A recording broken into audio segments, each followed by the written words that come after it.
Levantaré mi bandera, estando en mi país o estando allá afuera, porque para mí, mira, no existen fronteras. Yo levantaré mi bandera, wow. Levantaré mi bandera, estando en mi país o estando allá afuera, porque para mí, mira, no existen fronteras. No, no, y es que hay mucho sentimiento, lo grito al viento, de ser latino nunca me arrepiento. Lo digo desde la Suiza, centroamericana, rebota en Colombia y en Dominicana y yo. All right, everybody, and welcome to Revolucion 2003 30-day digital festival brought to you by Todo Wafi. Our guest today is a Brooklyn native, East Side, Dominican, social media influencer. Welcome to Revolucion, Christine Cruz. Hello. Hi. It's so good to be here. So we're about to have some fun. Somos Dominicanos, so it gets wild everywhere we go. Okay. We the show. All right, so getting right into it. I want to talk about your roots.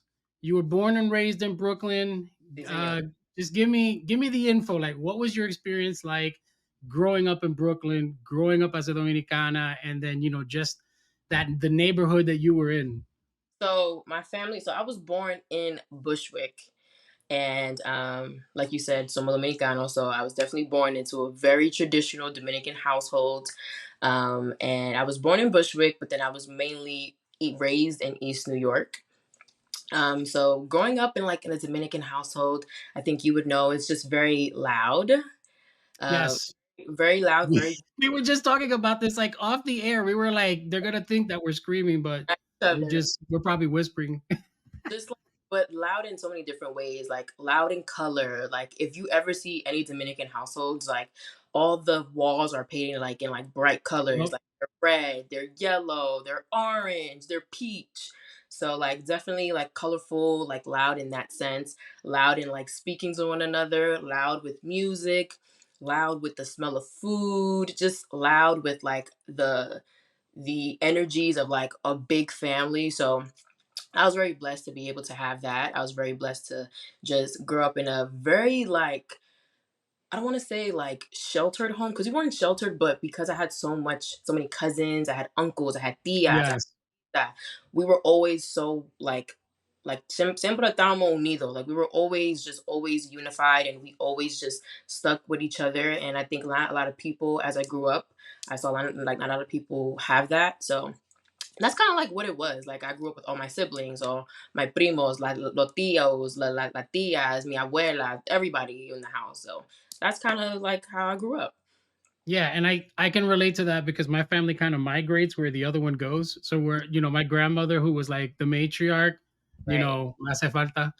She would like go, and wherever she would go, like the entire family would travel. So so when we were in DR, we all went to DR. When we were in Puerto Rico, we all went to Puerto Rico. In some cases, we all lived in the same house until No. everybody kind of branched out.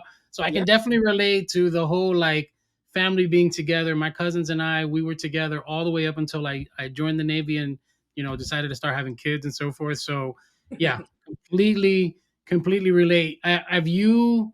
I know you were born in the States. Did your family go a lot to DR?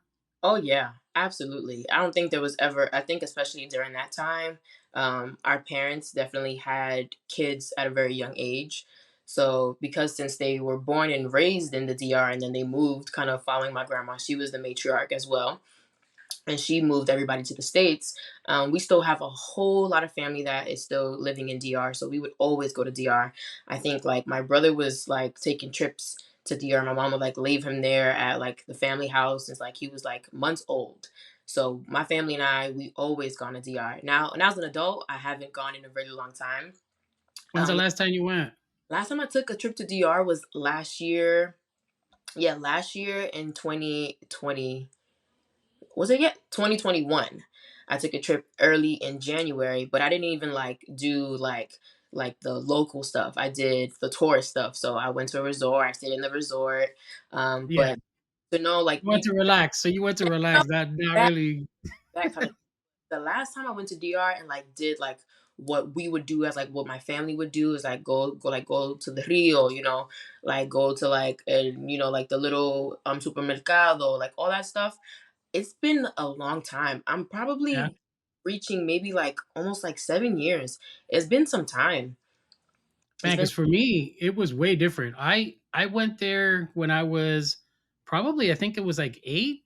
My mm, grandmother had asked my mom to send us there. We were all planning on moving to DR.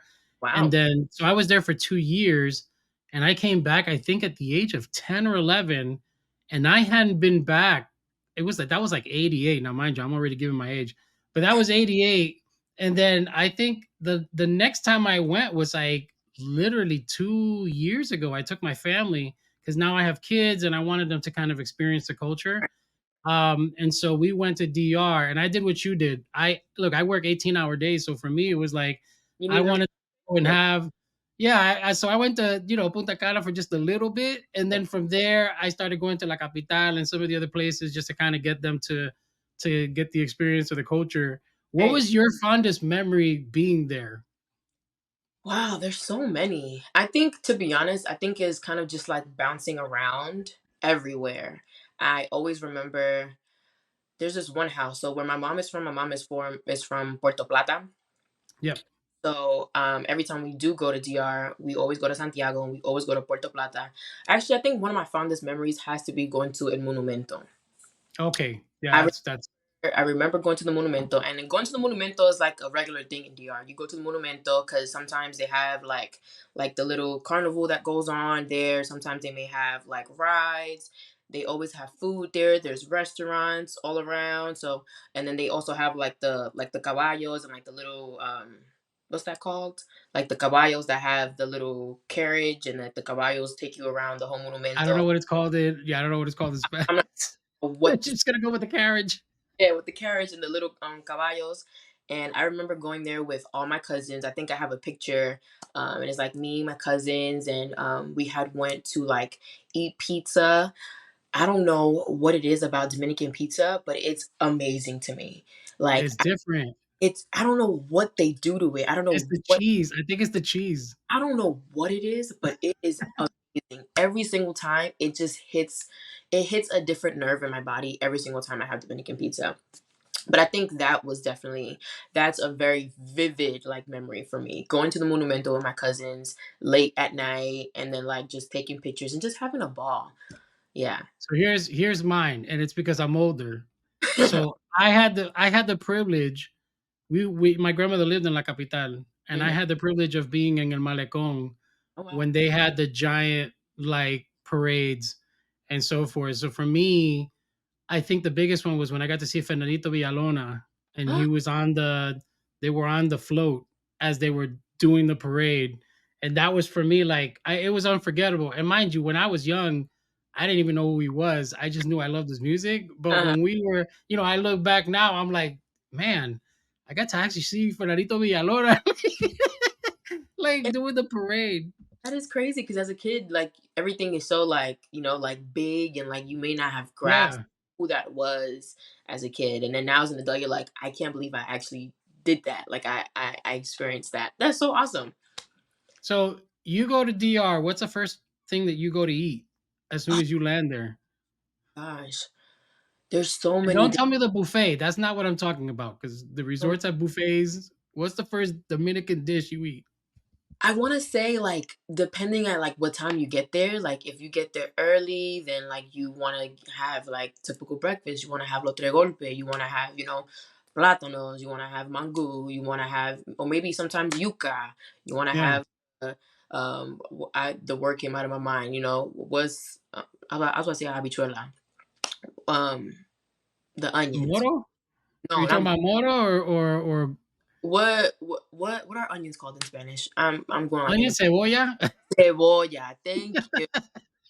It's crazy because It's okay. I get to the same problem too. being Spanglish, like English, Spanish, literally your brain works in both languages. It is literally insane. But I think that, like, depending on what time you get there, like, so if it's like early, you want a nice breakfast. You want the salami, you want the queso frito.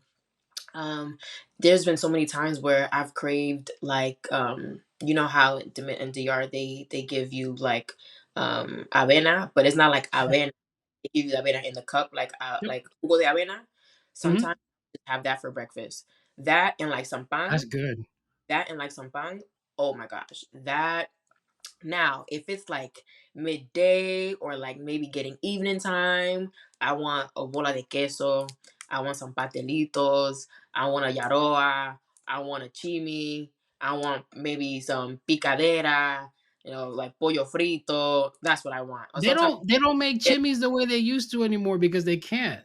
why? We Like can. supposedly they use a different meat now because I don't know. When I went back to the Dominican Republic, everybody was telling me that the meat was different.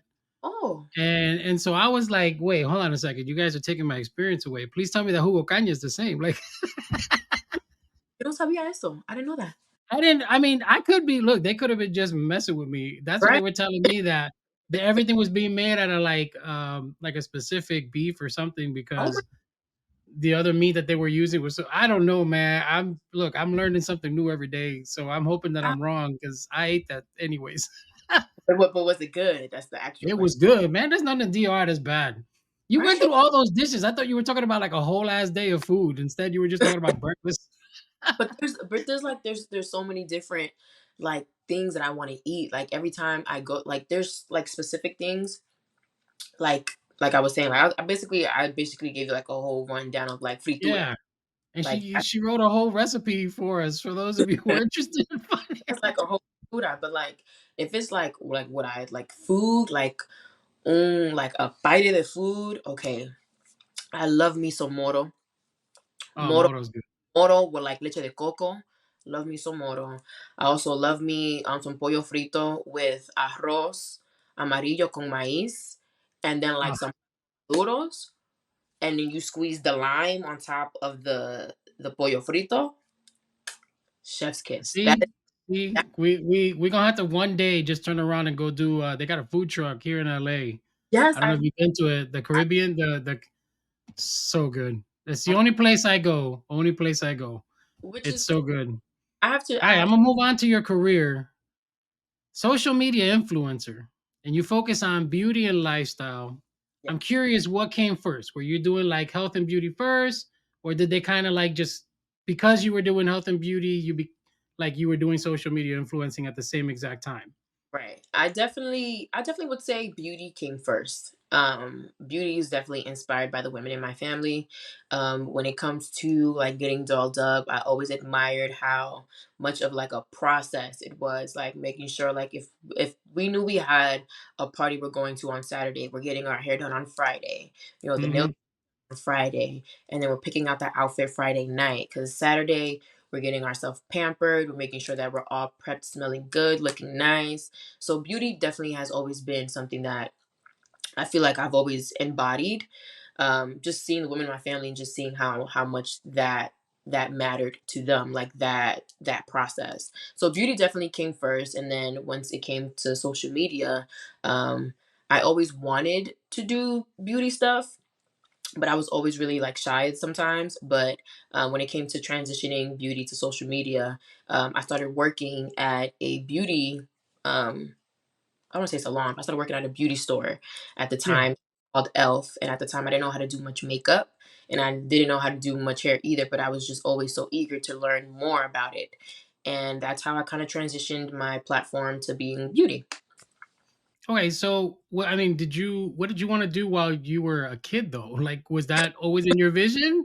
No, I'm just curious because like I this hosting that I'm doing even right now, Uh, not a thought process for me ever. It was not a thing. right, Revolucion, all of the things that we do with Todo Wafi just was not something in the cards. As a matter of right. fact, for those who are interested, it all started on a dare. My cousin, who's one of those close ones, dared me to create a podcast. I did, and then Wow, from that, you get this. So wow. you guys can all message her and throw her all the love because Right. that's how that happened. Shout But out as to far as like you, like what did you want to do growing up? What was like in your cards as to like what your process was going to be? growing up. I thought I was gonna be a veterinarian. Really? I thought I was gonna be a veterinarian. Well, yeah, but you took a 360 way the hell out of that field. I really had a love for animals, and I still do. I have a just like when it comes to animals, I don't know if this is like their innocence, but I've always felt like this deep love and connection with dogs, cats, animals, period. And I just in the house, in my house, we always had animals, like we always had pets, and I would just always gravitate to the animal. I don't know why. I just felt that way. And my house would call me like the house vet. So if like the dog got sick or like the dog was feeling down, like I was always the one to like be like the dog whisperer and like pick the dog up and like make it feel better. So yeah, I You're wanted to just be a applying Vicks on the chest on the dog. big as Vicks on the temples, put it smell it. just, But just having Dominican remedies. Un sancocho, here you go. Te lo coge tranquilo. okay, and that change whether you're a human or a dog. Okay, the same things apply to you It's the too. same remedies. Okay. Same thing that cures humans, cures dogs. That's funny. All right. So, I mean, were you in going into this? Because I know, look, I have a daughter who does UGCs and all kinds of stuff. As far as like um, social media, it's just a different ballgame. I mean, there's a bunch of things that you have to do going into this field that are just different from the everyday person who's just sitting at a desk and so forth. It all starts really in your personality. Do you feel like you were an extrovert or like an introvert going into this process? I definitely feel like going into becoming a social media influencer definitely was like an introvert. Yeah. But kid. I was very like introverted. I was very shy. I would always be the type of person to like stand behind like a closed door and like do like all the dances that I just saw like on the TV. And then when someone would open the door, I would stop and like look around like anything. Shit. And Doesn't that make it suspicious? Everybody's it was coming in the room. They were like, "What the hell were you just like, doing?" And you're just no. like, It's like "Well, no, what happened was, I was dancing, but that's how I was as a kid. Like that's how I was as a kid, and I think that definitely stuck with me for some time because I was so shy. Putting yourself out there is super intimidating because you're really giving anybody and everyone the opportunity to kind of judge you and like give yeah, opinions. But I knew it was something that I really wanted to like. That was my goal. Like I really did want to, but I did know in order for me to become that career woman that I wanted to be, it was a fear that I had to face. So definitely going into it, I was definitely introverted, and I think this process has definitely allowed me to kind of just become more of myself. Because even though I was that shy girl, I still also was that girl who wanted to dance and kind of just be like in front of everybody, showing them like my dance moves and stuff. So this experience definitely has pushed me to get out of that shell. do you find it harder to like the pre or like the recording phase, or do you find it hard the distribution phase? Because I think those for people who don't know, as far as content creation, those are two uniquely different experiences. One Right? is you spend a lot of time putting something together. You have to edit it, you have to produce it. You're sometimes writing the scripts, especially if you're doing brand deals. And then Right. the other one is the result. So when you put it out there, then you have to deal with what you were talking about, like how people perceive it, how it was received, whether people generated. Which for you do you find is probably the most tedious process for you, the most intimidating? Is it getting the content ready, or is it seeing the distribution side, the result side? Hmm. I will definitely say when it comes to creating the content, I think it's fun. It's definitely fun. So Hmm. I think when you take the time and you spend so much time creating and creating those scripts and then like you're finally putting it together or like kind of executing that vision, I think that's the fun part. Now the intimidating part is putting it together so it can look like how you have it in your mind. Yeah, And because the way you have it in your mind is the way you want people to perceive it. And then sometimes you may not have like the exact clip you envisioned yourself having. And then I think that process, like the putting it together piece, probably is the most nerve wracking. And then like putting it out, because even if sometimes you may not have the right clips, you may not have like the certain lighting, or maybe the lighting is wrong, or maybe there's like a piece of like, maybe there's like that little thing in the background that you wish you saw while you were recording that you want to move and remove so the video looks perfect. I think that process has to be a little bit more intimidating because sometimes you're kind of just dealt with the cards and you kind of just have to just see your finished product and know that you put your best foot forward regardless, whether it's not perfect in your eyes. You kind of put your best foot forward in it and still put it out, and then hopefully people receive it well. So I would man. definitely I gotta Yeah. tell you that that's a good answer because I'm new to this whole game, and in Mhm. some cases I'm asked to do, like, if we're doing premieres or if we're doing interviews or things like that, I'm asked to do content to help promote, like whether it's a movie or something like that, or they invite you to go to events, Right. and if you hear me speaking, it's because I'm all new to this. This is all new to me, to be invited to places and Right. meeting celebrities, um and I got to tell you that process of it just feels weird being Mhm. in a location recording just that, because like sometimes you get imposter syndrome. In my case, I'm like, I'm not like Brad Pitt or any of those people, so, and I'm not even a social media influencer like you, so I'm like, it's weird to see people seeing me record certain things, and then when I'm putting it together at the end, I'm always questioning it. Like, I'm just like, okay, do you think they'll like it? Did I come off as acceptable? Am I really portraying the feeling of that? So much Right. props to you, because that is a tremendous amount of work that goes into the process of creating those type of videos that we just appreciate. We scroll Right. Right. and we Right. like it and we comment, and they don't realize, there are people out there Work. who are like, oh, influencer is not a real job. Yeah, I'll take a day, and I want to see you learn how to be a photographer, a videographer, a video editor, and at the same time be the talent, Right. which Right. is, I don't think, something that people, they I think they really take it for granted. No. Yeah. um No, but even props to you. Even if, like, you're saying, like, this is like your first time kind of doing all this stuff, clearly you're meant to be in these spaces. So props to you for like taking it on the chin and still being able to kind of put yourself out there. And even if you start questioning these things, no, it's normal. Like when those yeah, situations, it's I'm definitely getting there. I'm getting there. Sooner or later, I'm gonna start wearing different clothing. No, I'm just kidding. Start putting it on. I had an idea one day where I'm gonna make myself a suit, uh-huh. and it's gonna have, like, one half of the suit is just gonna be the Puerto Rican flag, and the other half is just gonna be the Dominican flag. You gotta And I'm represent. just gonna go on the red carpet like that, and I guarantee you, I'm gonna get my Getty moment. You're gonna get that moment. I'm gonna, I'm gonna get that moment. All right, your brand deals. Brand deals are a biggest part of it. What was your first brand deal, and how did you react to you finding out that you landed the brand deal? My very first brand deal, and I love that I'm talking about this on this particular platform. It was with a small Dominican owned brand. Oh, very cool. The brand is named Bomba Curls. They're a hair care brand. And I remember this was like, I'm not sure if it was right before COVID or if it was like at the peak of COVID, but I think it had to be at the peak of COVID. Um, but I remember they emailed me, and I remember I was just like, oh, because at the beginning, like as influencers, we get a lot of spam stuff. So, Yeah, you get the, hey, why don't you wear this? And right.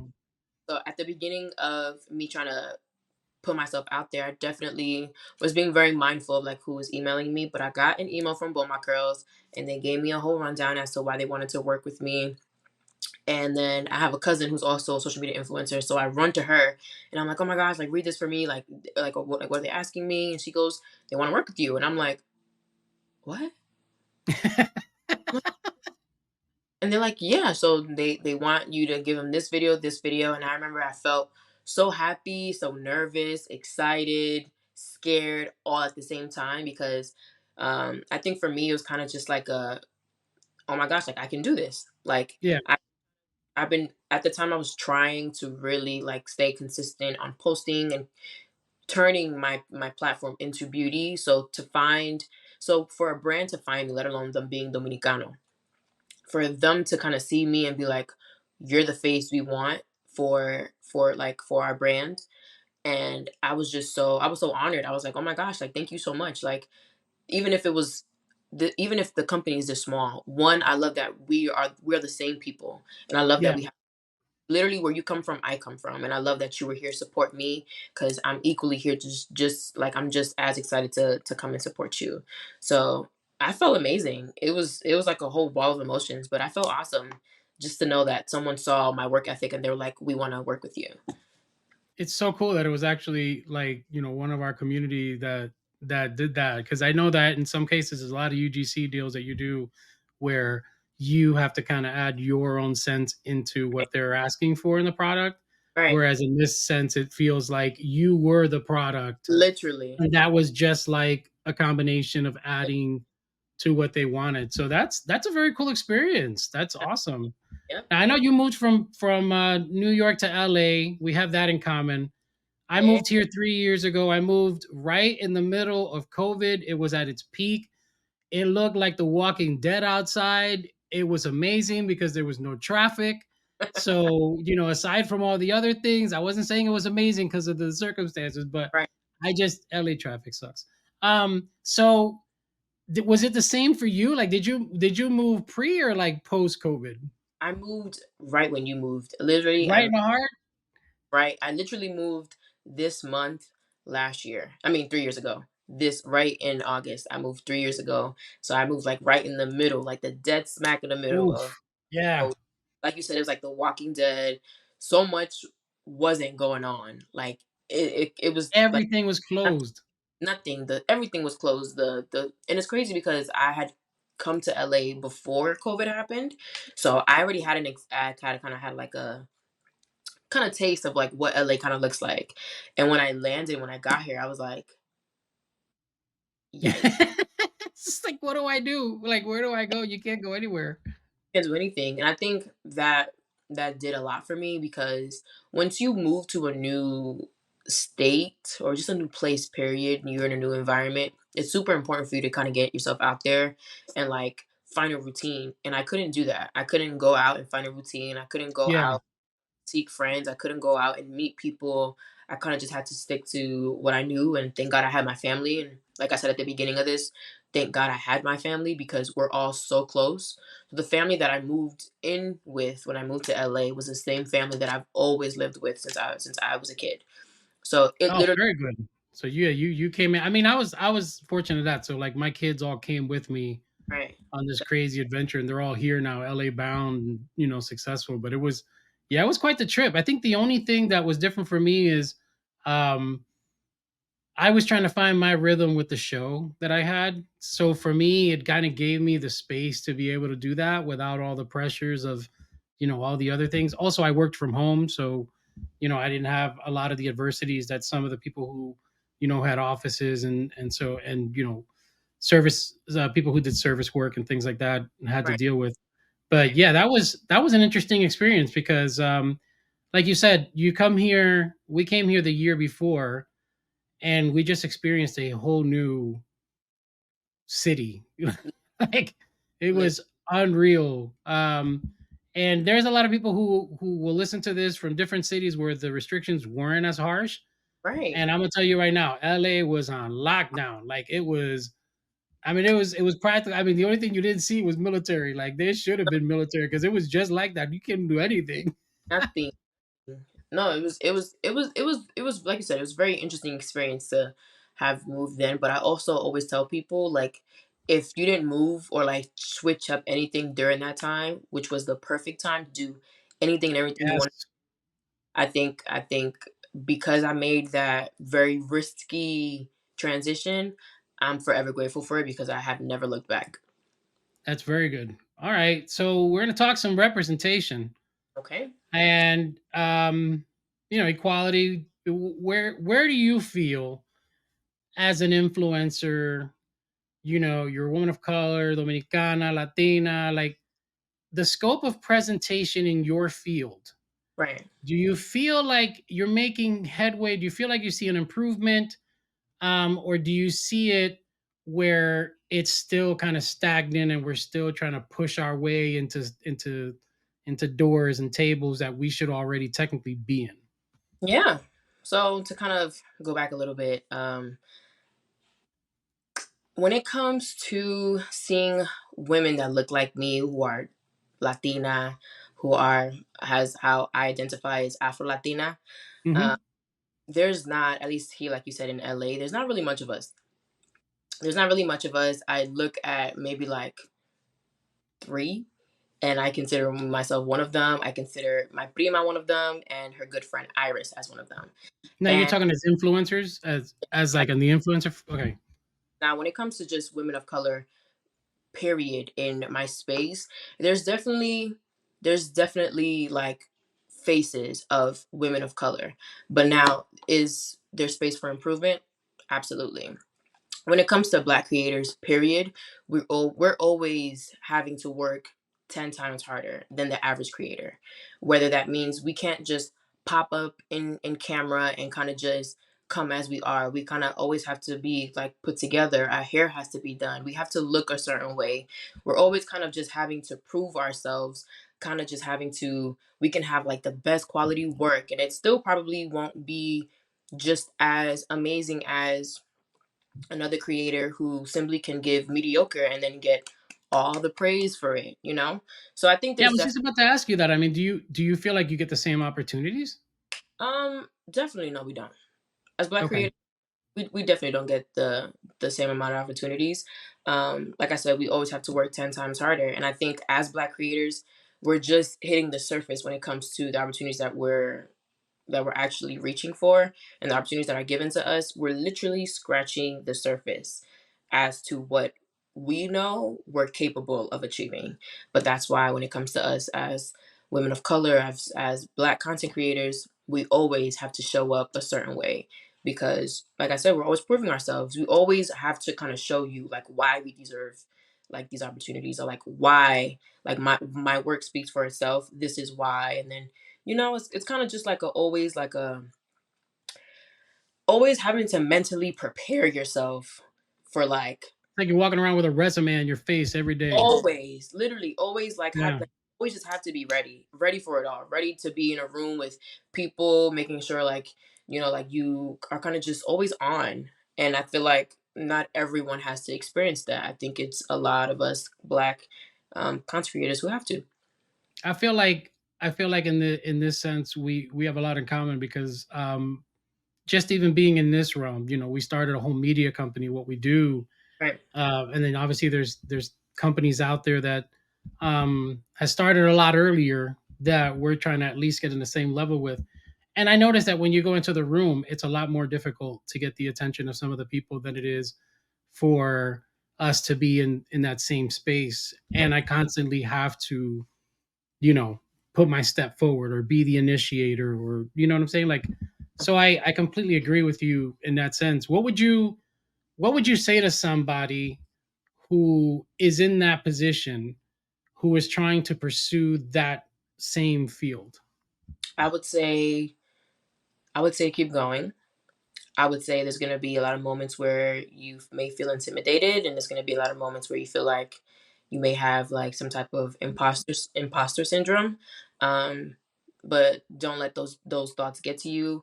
Um, Definitely, if it's something you're passionate about and something that you really are working towards, you are more than capable of having a seat at the table. And I think as black content creators, I think we're getting to a point of like supporting one another in a way where we're kind of not just like showing up and like commenting and stuff, but like also putting each other on, like making sure that we see our people as well at these tables. Like when it comes to the people who are working behind the scenes, making sure that if I see you at an event, I'm like, hey girl, how are you? Making sure that I Yeah, like I see you working, making sure that we're doing those things as well. So for someone who's trying to strive to be in the same thing that I'm trying to strive for, work hard, and I promise you, you will get to where you need to be. I agree with you on everything that you said. For me, I'm a big believer in the fact that I got tired of waiting for a seat at the table, Yeah. and I started building my own tables. Period. And I wanted to provide, that's the whole concept here of Revolucion and Todo Wafi, is being able to have a table where all of our people can come and they Right. just feel equal with everybody else. They don't have to be sitting there wondering whether they're the 2%. Like we're not a number. Right.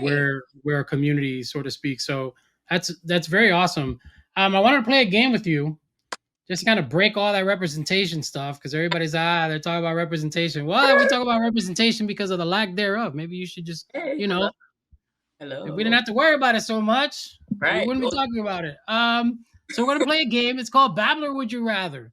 Uh-oh. And we haven't played this in a while, but I figured since Okay. I have a Dominicana here, I'm gonna put her on the spot, Okay. see Let's how go. she answers this. Okay. So some of these are easy. Some of these are more like you're gonna have to pick and choose, especially after what you went through in the beginning of this interview. So an easy one because you're from LA. Okay. Hot or iced coffee? Iced coffee. Iced coffee. What's your favorite coffee? Are you a Starbucks person or do you have like your own little cafe place? So let me actually like step back a little bit. So I'm Dominicana, sí, pero café and me, They mm-mm. don't go. We don't go unless I'm having like café con leche. Then yes, okay. I mean, But cafe con leche is the standard though. I think yeah, everybody's. but I'm like an iced chai latte kind of girl. Oh, okay. All Yes, like right. Which is definitely fine. I think my daughters are like iced matcha people. same. That is me. I'm that person that goes for the venti mocha frap Okay, to kind of go in there. Yeah, it's kind of funny that we're talking like this. right? Everybody else is like, I'm like, yes, I go the venti mocha frap. Yeah.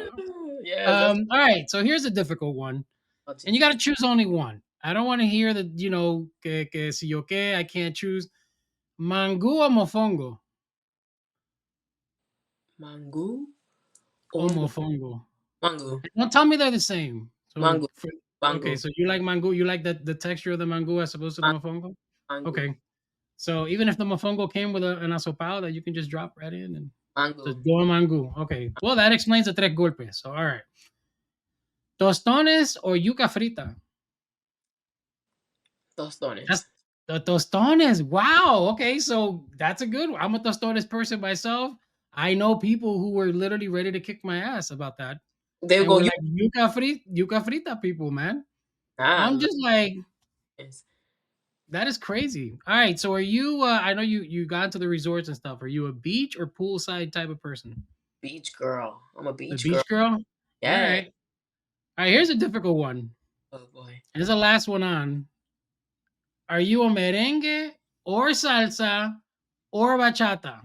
I have You to can pick. only choose one. That's not fair. That's not fair. It's the most difficult question on the book. So there That's you go. fair.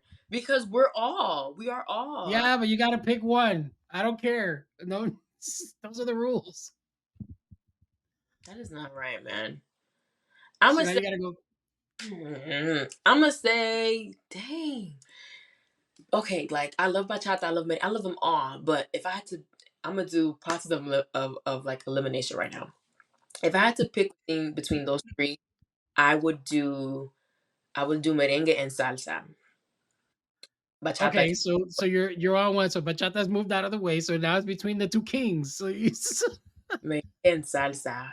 Reason why I'm saying merengue and salsa because I love everything salsa, like the spice, the flow, the yeah, footwork. But then you have merengue, and then you have like merengue, like you have típico, and típico can go on for like minutes. Like you could yep. be for like minutes on minutes. And there's different variations of merengue. Like it could be slow a little bit, it's a little And fast. you have like fast, like típico. But then you have like slow salsa, like you have moderate salsa, and then you have like salsa. This is hard. You got look. It's the reason why I made it question number 5. Okay, because I knew for a fact that this one would really kind of throw a wedge in your thinking process. And I was expecting what I got, which is you now doing a process of elimination to figure out This is which one of these was the best. this is literally hard. Okay. Um. Wow. I'm trying to. She's on pause. And it's not because she's lagging. She literally is waiting to try to figure out which one's the right answer. Okay. I'm gonna go merengue. No, I lied. I'm gonna go salsa. What made you do that? What made you do the switch? I honestly because I went with merengue first because I love merengue, but salsa was sitting on my heart since the moment you said it. Salsa hits the soul. I can't dance it for shit, but salsa hits the soul. Salsa does hit the soul, and You put honestly, some Luis Guerra, you get some and it's crazy because there was a long period of time where I couldn't dance salsa. Like I didn't know how to do it, but now that I know how to dance salsa, I'm like, oh, ponme salsa. yeah, I gotta do that. I got 2 left feet. I'm gonna have to turn around and figure out what I do there. Yeah, you gotta figure that out. You You gotta know, definitely. I feel like I'm letting my people down. People are like, "Oh, why don't you dance?" I just never got taught. I'm a merengue freak though. I can dance merengue like crazy, but That's why merengue is fussy. It's like always like, it's like a little no, continuous no, no, step. like it's fácil because then that means I'm not like doing. You're gonna make how you gonna minimize the one thing I know how to do right? She's like, it's easy. That's why. But. Yeah, man. I think salsa has to go with salsa. All right. Hey, that was really good. I was expecting that last question to throw you off. So that was exactly what I expected. So I'm really excited that it turned out that way. We did. Everybody who listens to that's gonna be like, damn, which one is it? Like now I gotta choose. As a matter of fact, we might make it the clip and have a poll where people are sitting there like Salsa o merengue. it's it's gonna spend 30 minutes just trying to sit there and like try to figure it out. Christian, this was like awesome. Like if people wanted to find you and follow you and follow your journey, where would they go? You guys can follow me on Instagram at underscore call me Chrissy. You guys can find me on TikTok at call me Chrissy with 2 Y's. You guys can find me on YouTube underneath Christine Cruz. Where else can you find me? You can find me on Threads at call me Chrissy, and you can find me on Twitter as Christine Cruz. Very cool. All right, look, everyone, thank you for joining us on this very special one-on-one interview with Christine Cruz. Make sure you follow her and make sure you follow us on Revolucion HHM and on Todo Wafi, Something Latina, Something Latino, and everything else we have to offer. And keep tuning in to the festivities at revolucion.todowafi.com for a complete schedule. You can just go there and find out. I am Rafael. That is Chrissy. And we are out. Desde Nicaragua hasta Costa Rica, con esta canción todo el mundo se identifica. Llamen a los chilenos y a los cubanos, llamen a Puerto Rico y a los mexicanos, que ya se armó la rumba. Desde Panamá hasta Ecuador, vámonos a Perú y luego hasta Salvador. Que se escuche en Brasil y Argentina. Yo quiero un grito de mi gente latina y levantaré mi bandera, estando en mi país o estando allá afuera, porque para mí, mira, no existen fronteras. Yo levantaré mi bandera.